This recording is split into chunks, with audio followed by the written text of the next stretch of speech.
Welcome. I am so happy to be here with you this evening to share some very important information. I'm excited about kicking off the Mindful Mondays Insight to Autism in Schools. Autistic children, autistic students that we support in schools have different neurobiology. The way that autistic students take in information from the world, information from their bodies or their internal sensory experiences, and the way they process and act upon this information is different as well. You are more than welcome to share this presentation with coworkers, with parents, with administration in your school. In fact, please do. So without further ado, I will load my slides and I will minimize my image and we will get started on tonight's presentation for Mindful Mondays. First steps to become neuro-affirming in schools. Let's get started.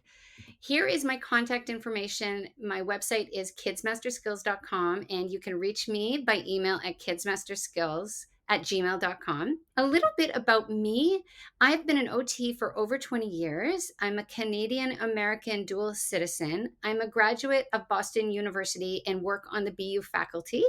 I'm a private practice owner in Thousand Oaks, California, and I work at Kids Master Skills, an outpatient clinic that exclusively serves autistic children and teens, and we only use neuro-affirming and strengths-based practices. And I'm also diagnosed autistic, and I would be happy to talk about my lived experience with you. We are in this together.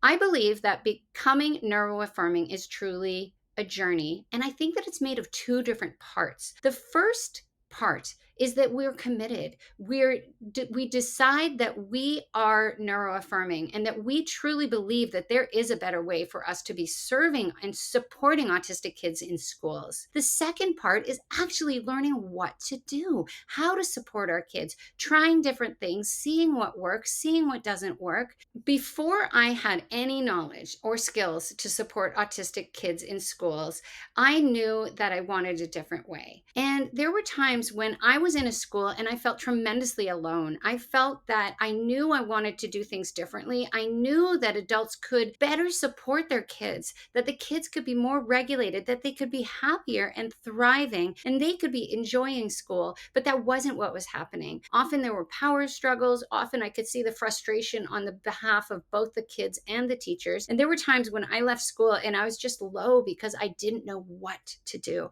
I knew I wanted to do something differently, and I wanted to have others do things differently, but I didn't know what that was. I felt so alone, but I want to share that you are not alone. You are not alone because right now we have so many people who want to be neuro-affirming. We have so many different resources. We have autism advocates on Instagram and Facebook that we can follow and learn from. And we can also reach out to each other.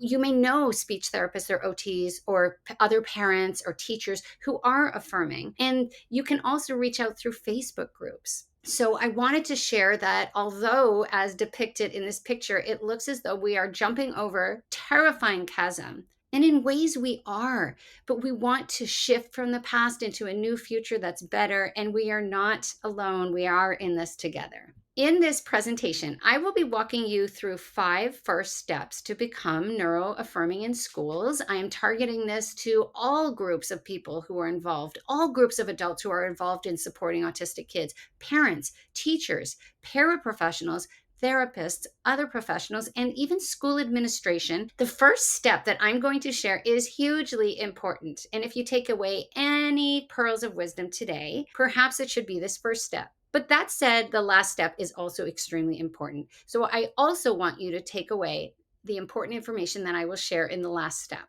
Let's take a look at these 5 steps. The first step is to shift your language. And you may have heard this before, and you may have some ways in which you shift or have shifted your language already. Why is deficit-based language damaging? This is some very interesting information that I dove into at length. Semantic prosody describes how words can have positive or negative connotations, which means how people associate their feelings differently with different words. In people, language and thoughts are heavily intertwined. Spoken or written words can cause people to have positive or negative reactions. Words perceived as positive or negative can impact a person's behavioral intentions, and this is so true of employees who work in schools.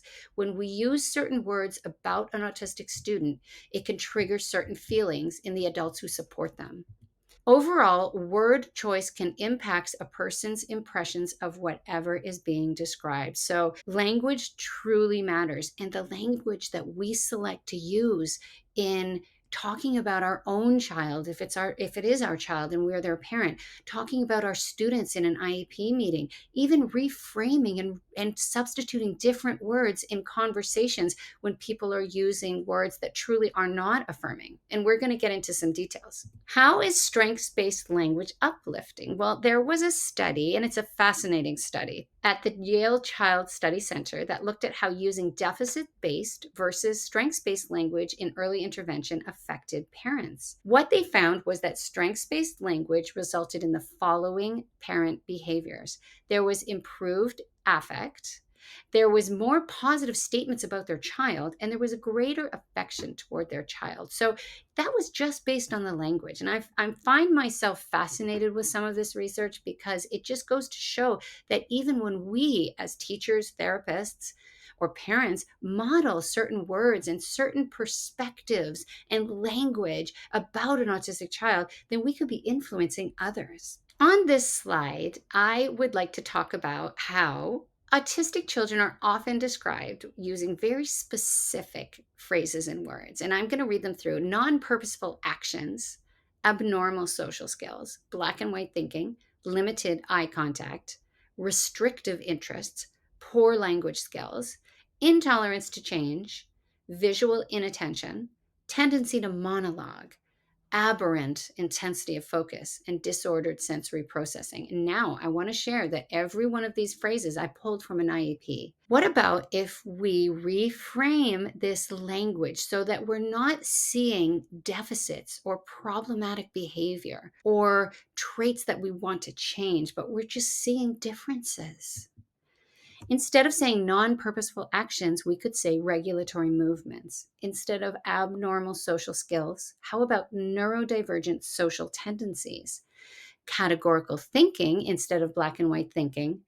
And limited eye contact could be reframed by using comfort with reduced eye contact. For the rest of the slide, I'm only going to say the reframed positive language: passions, varied communication, need to either look or listen, excitement to share information, monotropic focus, sensory processing differences.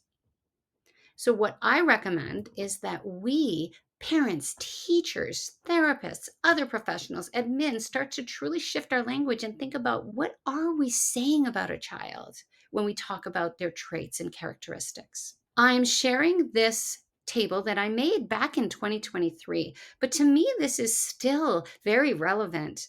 And I think it's really important for us to consider how there's ableist language, meaning that we feel as though the traits or characteristic of an autistic kid are not as good as the traits or characteristics of a non-autistic kids. And that, the traits and characteristics are a little problematic, but we want to replace them with strengths-based thinking and language. So I'm not going to read through all of these, but I do want to point out a couple. One that is very meaningful to me is not that we talk about restrictive interests, which is number 5, but that we talk about monotropic interests and passions, which is when a child can really focus in one area. And that enables them to get so much knowledge, so much information about that, and perhaps so many skills. And another one I want to share as well is using the words low functioning and high functioning.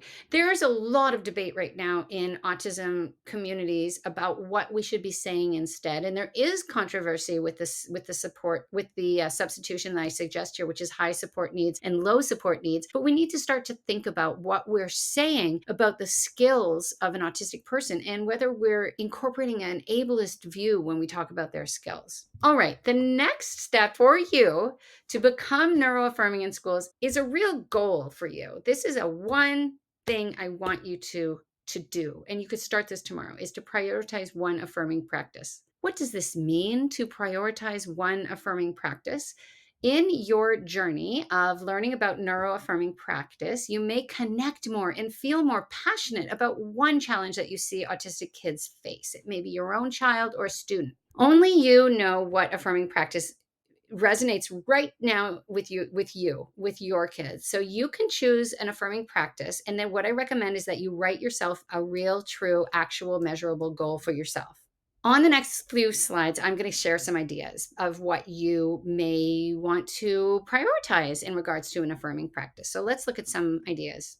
One affirming practice you could prioritize is to revise a student's IEP goals. Okay, so for me, I often get triggered by tolerance goals. In my course for OTs that I developed, I go into the neurology of why tolerance goals should not be used with autistic children. And this is based on neurobiological differences, and more specifically, the gating theory and sensory gating theory. This type of goal is a goal that I see over and over and over. I see it with the kids that come to my clinic in California. I see it with their IEPs. And I always want to either eliminate that goal from the IEP or completely rewrite it with a different perspective. So you may feel as I do about a certain type of IEP goal, or you could ask yourself some questions about IEP goals in general. And I'm going to share some questions here. Is a specific goal adding stress?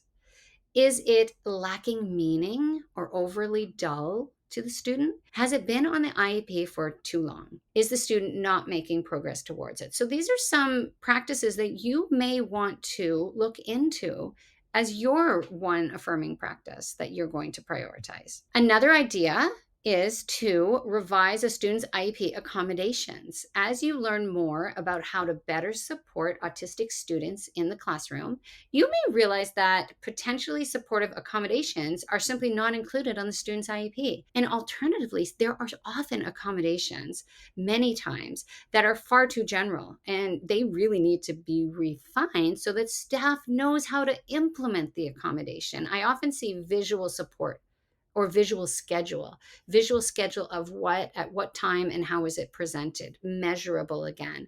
So here are some IEP changes to accommodations to consider, or to ask yourself these questions. Are accommodations well defined and clear to implement for staff? Are motor, sensory, communication, and social traits supported? If we know that a child truly has trouble with praxis, then we need to ensure that there are accommodations for any types of motor demands during that child's day. Do unique accommodations promote student inclusion and confidence? An example of this would echo back to when we talked a little bit about incorporating interests into a student's day. So those types of accommodations, like including interests in academics whenever possible, could truly help a student. And as I just mentioned, you may want to highlight and celebrate student interests. That may be the one affirming practice you want to embrace. So let's ask yourself, you could ask yourself these questions. Does staff know student passions? Does a student have opportunities to share and engage with their interests during their school day? Does staff build relationship by asking students about their interests every day? Another affirming practice to prioritize may be to honor all varied methods of communication. So you could ask yourself these questions. Could you try to discourage using the direction, use your word? We could understand and respect that stress makes speaking more difficult, and we could communicate this to staff. We could encourage staff and peers to understand that people communicate in different ways, and that's okay. Another idea to prioritize would be to question the impact of sensory factors. That could be the one practice that you want to focus on. You could build a practice of noting all the sensory elements in a setting when you walk in. You could run through a checklist. What is the noise like? What are the visuals coming at me? What is in tandem with visuals in terms of visual information, visuals from the lighting? What smells are there? Is there a lot of interactions with tactile media? All of these factors could be something that you take a moment when you walk into a setting and you really notice it. The third step that I'm suggesting to you to help you become neuro-affirming in schools is to address one specific injustice. And this is something specific that happens to a specific student and that you feel it is wrong. So this is what I'm suggesting. Pick one day this week.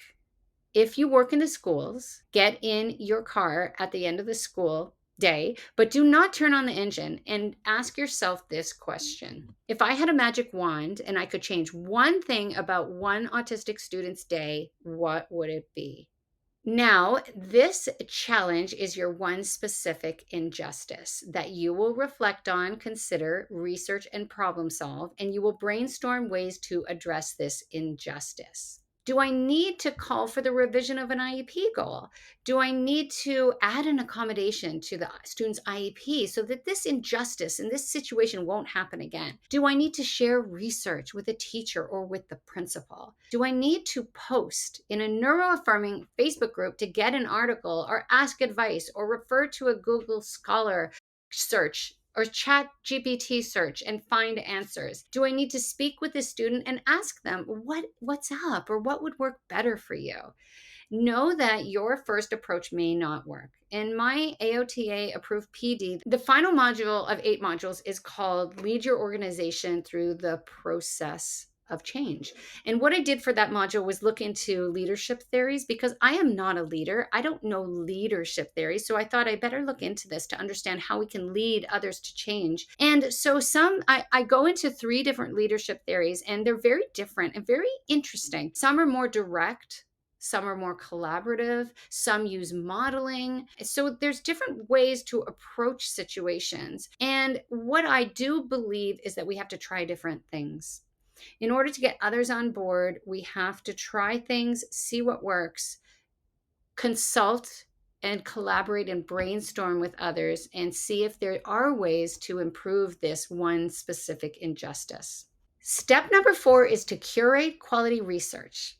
I recently made this visual, which is publicly available on my website, Kids Master Skills, under information sheets. And it is for anyone who wants to have a single one-page handout to share evidence with staff regarding the concerns of encouraging or rewarding eye contact with autistic students. So this informational sheet presents some differences in autism, the autistic experience of eye contact, the pressures that autistic students face in school to make contact, and how we can better support autistic kids. Now, at the bottom of this, I put references. I feel as though it is part of my obligation and calling in this life to make information sheets like this, because I feel as though if you can hand out research-based information to a teacher on one page, then that can really possibly make change. Also, it's evidence-based, so that's vitally important in the schools, and that's meaningful to administration. So what I suggest is that we have research at the ready, and there are 3 ways that I recommend finding research so that when you do have that one affirming practice that you want to change, you have the research to turn to. So you could reach out in a Facebook group. I have a couple of groups. There's many OT groups and affirming groups out there, and you could ask about specific research. You could also do a Google Scholar search, or what I do now, and I really find helpful and I'm going to share with you on the next slide, is to go to ChatGPT and to search for an article that's relevant to you. So I'd like to share an example of a ChatGPT search. Please find me recent peer-reviewed research articles that show that autistic people find eye contact uncomfortable. So many came up. Some were much more relevant than others. And in fact, 2 of the ones that I used on my eye contact information sheet were part of this list of about 7 articles. So this is something that you can do. All right, we're going to shift gears for a moment, and I would like to share a story with you from way back.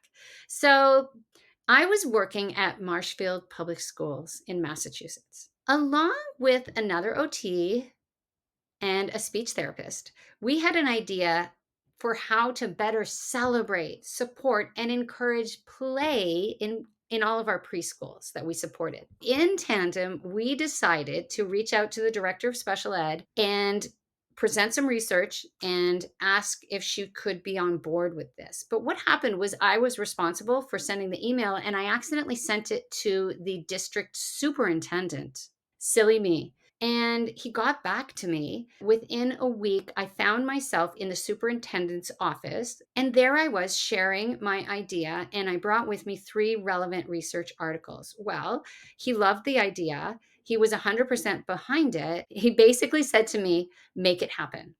So get your hands on quality research that you can share with teachers, paraprofessionals, other school professionals, the principal, and even school administration who are at high levels, sharing research can make a difference. You will never know if something will work or not if you don't try it. Now, I'm going to share 3 research with articles with you today, and if you are on my mailing list, then go to Kids Master Skills to sign up to the Mindful Mondays, and I can send you these references well with my reference list. So, the first article shows the range of serious discomfort that autistic people feel with eye contact. So, here we have the reference right there, and it's called How Do Adults and Teens with Self Declared Autism Spectrum Disorder Experience Eye Contact? A qualitative analysis of firsthand accounts. Having this article in hand and also disseminating it to teachers. Maybe once a month, you could distribute a relevant article to teachers, to every teacher in your school, every employee in your school,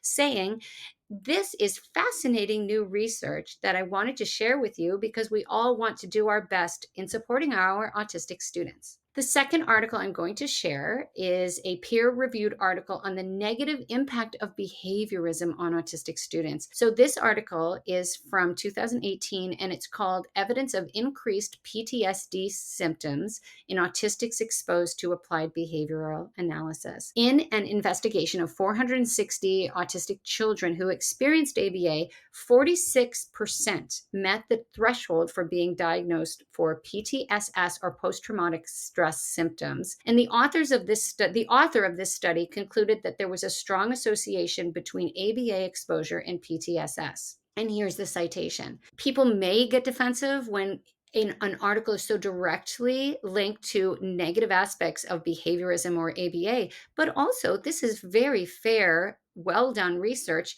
And in the spirit of supporting kids, there is no concern or reason to not share articles like this so that we can all do better. And having that type of attitude is going to carry you far. The third article is a very, very recent research article that shows that staff can and should be cultivating caring relationships with autistic students. So, an investigation compared autistic adolescents to typically developing peers in regard to teacher-student relationship and student engagement in school. So, the name of the article is Influence of the Teacher-Student Relationship and School Participation on the Engagement of Adolescent Students with and Without Autism Spectrum. It was found that both groups of students thrived with the presence of high teacher student engagement in their lives. So, making that rapport, building that relationship, cultivating those feelings of safety and trust between an autistic person and an adult is vital for engagement and participation. If a person, a young little person, or any person knows that you are a safe place to fall, that you have their back, that's beautiful. And that will also support them to be the best version of themselves and to maybe even try something that maybe they had a bad experience in the past. So we come now to the fifth step. And I said that the first step, which is shifting language, and the last step are really important takeaways. So, this step is actually simple, crucially important, and it's very fun. And the best part is that you actually already know what this step is because we just talked about it.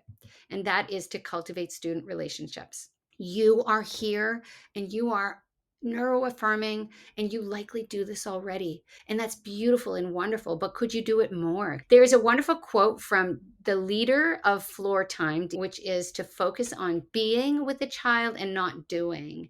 Can we enjoy more time with an autistic student when we are quiet as they play, or we're quiet and listening and attentive as they talk about their interest? Also, can we encourage other adults to focus more on positive relationships with autistic kids? One problem that I've encountered and you likely encounter, whether you're a parent or a school staff or professional, is that some adults who work with kids feel that adults are in charge and kids are supposed to be compliant. How can we encourage these adults to reframe their approaches? I would share the article that I mentioned above. I would also model the way that I work with kids, and I would also interject comments about, when he's so calm and when he's in a happy place after talking about dinosaurs, I really feel that he seems to be more comfortable in the classroom setting.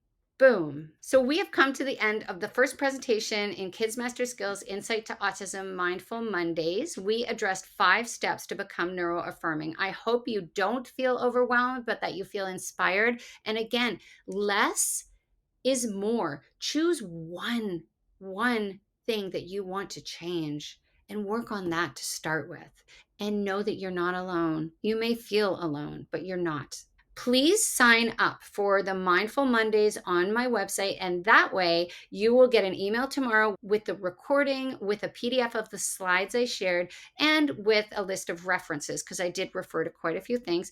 And join me next week. Next week, we will be talking about priorities for supporting students in an ABA classroom. When you really know that they're not going to be stopping ABA anytime soon, what can we do to support those kids, to help them to have a better quality of life, to have improved emotional regulation, and to feel valued, heard, seen, and even loved in the school setting. This is the tough stuff that we deal with when we're neuroaffirming. It's a difficult place and space to be, and we're going to talk about that next week. I have an IEP goal bank, an IEP accommodations bank and guideline. In the IEP goal bank, there are many, many novel types of goals that will support students' self-empowerment, and also different ways to support kids in the academics of school and in the function of school. And in the accommodations banking guidelines, I have specific accommodations. We talked a little bit about how accommodations need to be more specific so that staff can truly carry through with and carry over these accommodations into the child's day-to-day. I also mentioned my Insight to Autism 2 courses that are available. There is the course for OT professionals, which gives you 8 AOTA contact hours. And there's also the course that I'm developing now for parents, teachers, and professionals. The OT course is already available. The parent, teacher, professional, other professionals course will be available October 15th. Also, see my website because I do have discounts available in the next week. This is because I only just launched the Insight to Autism for school-based OT, so it's starting at lower prices, and I do want to make this affordable. That's part of what is very meaningful to me, that this can get out into the world so that the actual people who I want to reach will be reached. If you would like, I would love to have you follow me on Instagram and follow me on Facebook, and you can always reach out to me, kidsmasterskills@gmail.com, by email. And I will say goodbye for now, and hopefully I will see you next week. Thank you.